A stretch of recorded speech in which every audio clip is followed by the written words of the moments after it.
NPS or SWP, which is better for pension returns? Please clarify அப்படின்னு சொல்லியிருக்காங்க. NPS அப்படிங்கிறது national pension scheme, கவர்மெண்ட்டோட schemes. அவங்க சொல்லக்கூடிய வங்கிகள்லேயோ போஸ்ட் ஆஃபீஸ்லேயோ நீங்கள் இன்வெஸ்ட் பண்ணிக்கலாம். அதன் மூலமாக ஒரு கார்பஸ் சேர்க்குறீங்க அப்படிங்கிறத மறந்துடாதீங்க. என்பிஎஸ்னால் நாளைக்கு காலையிலேருந்து உங்களுக்கு பென்ஷன் வந்துடாது. நீங்கள் ஒரு குறிப்பிட்ட தொகையை உங்கள் 30 வயசுலேருந்து 60 வயசு வரைக்கும், 40 வயசுலேருந்து 60 வயசு வரைக்கும் தொடர்ந்து ஒரு பணத்தை சேர்த்துக்கிட்டே வரோம். சேர்த்த பிறகு 60வது வயசு தான் உங்களுக்கு பென்ஷனாக வரும் அப்படிங்கிறத மறந்துடாதீங்க. இந்த 60வது வயசு வரக்கூடிய பென்ஷன் 2/3 உங்களுக்கு கம்யூட்டேஷனாக கையில் கொடுப்பாங்க, 1/3 வச்சு பென்ஷன் கொடுப்பாங்க. இதுதான் என்பிஎஸோட ப்ரொசீஜர். இப்போ இதுக்கும் எஸ்டபிள்யூபிக்கும் என்ன வித்தியாசம் அப்படின்னு பார்த்தீங்கன்னா, பென்ஷனாக வாங்கும் பொழுது அன்றைய தேதியில் என்ன ரேட் ஆஃப் இன்ட்ரெஸ்ட்டு அவங்க ஃபிக்ஸ் பண்ணுறாங்களோ அந்த ரேட் ஆஃப் இன்ட்ரெஸ்ட்டில் தான் நீங்கள் பென்ஷன் வாங்க முடியும். ஒரு கம்பெனிக்கும் இன்னொரு கம்பெனிக்கும் பெரிய லெவலில் வித்தியாசம் இருந்துராது. உதாரணத்துக்கு ஹெச்டிஎஃப்சி என்பிஎஸ்ஸுக்கும் எல்ஐசியோட என்பிஎஸ்ஸுக்கும் 0.25% ப்ளஸ் ஆர் மைனஸ் இருக்குமே ஒழிய, ஹெச்டிஎஃப்சி என்பிஎஸ் வந்து 9%, எல்ஐசி என்பிஎஸ் வந்து 11% அப்படின்றது இருக்காது. எல்லாருக்குமே ஒரு 0.25% ப்ளஸ் ஆர் மைனஸில் தான் இருக்கும். அதுலேயுமே நிறைய ஃபீச்சர்ஸ் நிறைய இருக்குது. அவங்க என்ன விதமான பென்ஷன் ஸ்டைல் சூஸ் பண்ணுறாங்க அப்படிங்கிறது. பென்ஷன் ஃபார் லைஃப் இருக்குது, pension for certain for 15 years 20 years இருக்குது, பென்ஷன் ஃபார் ஸ்பவுஸ் இருக்குது, பென்ஷன் வித் ரிட்டர்ன் ஆஃப் கேபிட்டல்னு இருக்குது. இந்த மாதிரி நிறைய விதமான பென்ஷன்ஸ் இருக்குது. அதில் என்ன நம்ம சூஸ் பண்ணுறோமோ அதை பொறுத்து அந்த பென்ஷனோட ரேட்டு மாறுபடும்.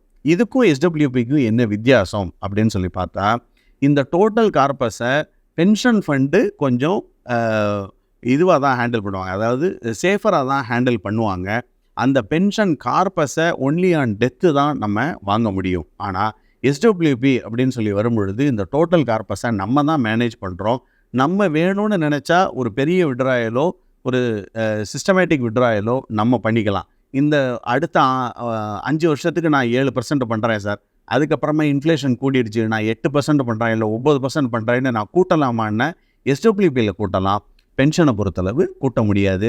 நீங்கள் என்ன ஏஜில் உள்ள வரீங்களோ, எத்தனை வருஷம் நீங்கள் வாங்க போகிறீங்களோ அதை பொறுத்து அந்த பென்ஷன் ரேட்டு மாறுபடும். ஸோ இது வேறு ஆங்கிளில் பார்க்கணும், இது வேறு ஆங்கிளில் பார்க்கணும். ரெண்டும் ஒரே பெனிஃபிட் தர்றதுனால ரெண்டும் ஒன்றும் ஆகிடாது. என்பிஎஸை பொறுத்தளவு உங்களுக்கு கிடைக்கக்கூடிய பென்ஷன் டேக்ஸ் ஃப்ரீயாக வந்துடுது. எஸ்டபிள்யூபியை பொறுத்தளவு நீங்கள் பென்ஷனுக்கான, அதாவது சிஸ்டமேட்டிக் விட்ராயலுக்கானதை அமௌண்ட்டை நீங்கள் தான் நிர்ணயம் பண்ணுறீங்க. Can students home maker invest in NPS? If yes, what is the limit? Please reply அப்படின்னு சொல்லி கேட்டிருக்காங்க மிஸ்டர் பாபு அப்படிங்கிறவங்க. வாழ்த்துக்கள் சார். ஸ்டூடெண்ட்ஸுக்கு இப்போ சமீபத்தில் வந்த என்பிஎஸ்லேயும் ஃபினான்ஸ் மினிஸ்டர் வந்து அந்த பட்ஜெட்டில் ஒரு புது அறிமுக சலுகை ஒன்று கொடுத்துருக்காங்க. 0 ஏஜ் குழந்தைங்களுக்கும் என்பிஎஸ் போடலாம் அப்படிங்கிறது.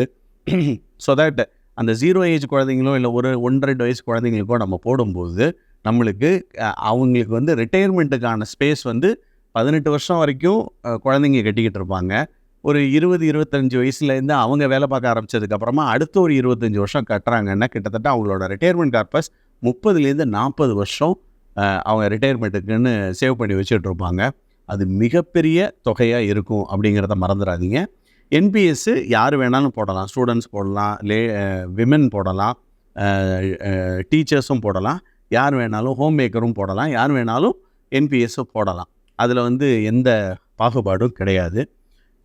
லிமிட் என்னன்னு கேட்டிருக்காங்க. லிமிட் வந்து எதுவும் கிடையாது. நீங்கள் என்ன கார்பஸ் அக்குமுலேட் பண்ணுறீங்களோ அதுதான் உங்களோட கோலாக இருக்கும். உதாரணத்துக்கு நான் மாதம் 1000 ரூபா கட்டுறதுனாலும் என்பிஎஸில் கட்டிக்கலாம், மாதம் 5000 ரூபா கட்டணுன்னாலும் என்பிஎஸில் கட்டிக்கலாம். நான் கட்டக்கூடிய அமௌண்ட்டு மொத்தமாக எனக்கு 60 வயசுக்கு அப்புறமா எனக்கு 2/3 வந்து கம்யூட்டேஷனாக எனக்கு கையில் கொடுப்பாங்க. டெஃபர்மெண்ட் பீரியட் முடிஞ்ச உடனே பாக்கி 1/3 வச்சு பென்ஷனாக தருவாங்க. வேணும்னா நான் அந்த 2/3 அவங்கள்ட்டையே கொடுத்து எனக்கு மொத்தமாகவே பென்ஷனாக கொடுங்கன்னு சொல்லி கேட்கலாம். நம்மளுடைய சூழ்நிலை அந்த சமயத்தில் என்ன இருக்குது, நம்மளோட ஃபினான்ஸ் பொசிஷன் என்ன இருக்குது அப்படிங்கிறத பொறுத்து தான் நம்ம அந்த பென்ஷனுக்கான டெசிஷன் அப்போ நம்ம எடுக்கிறோம். ரெண்டு நேர்களே, மீண்டும் இன்னொரு கேள்வி செஷனில் இன்னொரு நல்ல டாப்பிக்கில் உங்களை சந்திக்கிறேன். அதுவரை நன்றி, வணக்கம்.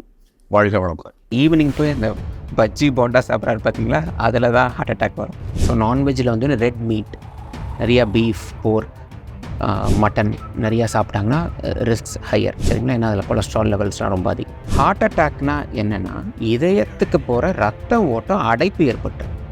கார்டியாக் அரெஸ்ட் வந்து ஃபஸ்ட் அட்டாக்லேயும் வரலாம், 10வது அட்டாக்லேயும் வரலாம். மோஸ்ட் ஆஃப் த டைம் இந்த கார்டியாக் அரெஸ்ட் இல்லை ஹார்ட் அட்டாக் பார்த்தோம் அப்படின்னா யூஸ்வலாக வந்து நைட் நேரத்தில் தான் நடக்குது. அதுக்கு என்ன காரணம்? பிளட் ப்ரெஷர்லேயும் வரலாம், டயபெட்டிஸ்லேயும் வரலாம். ஆனால் டயபெட்டிக் பேஷண்ட்டுக்கு வாய்ப்புகள் அதிகம். ஒரே இடம் சார், இங்கே ஒரு இடத்துல மட்டும்தான் சார், இங்கே ஒரு இடத்துல மட்டும் சுருக்கு குத்துற மாதிரி இருக்குது. எல்லா இடத்துலையும் இல்லை, ஒரு இடம் மட்டும்தான். அது இதய வலி இல்லை. அது ஒரு செகண்ட் வருது போயிடுது, அதுக்கப்புறம் வலியே இல்லை. ஆனால் அந்த வலி பயங்கரமாக இருந்துச்சு. எனக்கு உள்ள ஊசி ஏற்றுற மாதிரி சரக்குன்னு அப்படி வந்துச்சு. ஆனால் அடுத்த விஷயம் இல்லை, அது மாரடைப்பு இல்லை. இப்போ ஃபேமிலியில் யாருக்காவது அப்பாவுக்கோ அம்மாவுக்கோ ஹார்ட் அட்டாக் வந்திருக்கு அப்படின்னா அவருடைய பையனுக்கும் வந்து வர்றதுக்கான வாய்ப்பு இருக்கா?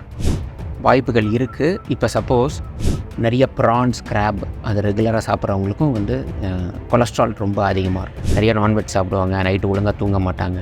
அந்த மாதிரி சுச்சுவேஷனில் ஒல்லியாக இருக்கிறவங்களுக்கும் மாரடைப்பு வரும். ஹார்ட்டை பாதுகாக்கிறதுக்கு வந்து நீங்கள் வந்து முதல்ல நல்லா தூங்கணும். அதுதான் ஃபஸ்ட்டு. ஹார்ட் அட்டாக் வந்து விழுந்துடுறாருன்னு வச்சுக்கோங்களேன், அந்த இடத்துல நம்ம ஒரு ரெஸ்பான்சிபிள் சிட்டிசனாக என்ன சார் பண்ணணும்? ரெஸ்பான்சிபிள் சிஸ்டராக ஃபஸ்ட்டு வந்து அவர் மயங்கி கீழே விழுறாரு, ஆனால் நெஞ்சு வலி நீங்கள் நினைக்கிறீங்க. சம்டைம்ஸ் வந்து நிறைய பேருக்கு மாரடைப்பு இல்லாமல் மயங்கி விழுந்திருப்பாங்க. அவங்கள உட்கார வைக்க தான் பார்ப்பாங்க, படுக்க வச்சுட்டு காலை தூக்கி. ஆனால் அப்பா வந்து க்ளீன் ஹேபிட், ஸ்மோக்கர் கிடையாது, அவர் படுக்க வேலையை பார்த்துட்டு போகிற ஹார்ட் ஒர்க்கர். அந்த வயசே வந்துருச்சுன்னா அவங்களோட பசங்க வந்து ரொம்ப கேர்ஃபுல்லாக இருக்கணும். 10 வருஷம் குறைச்சிக்கணும்.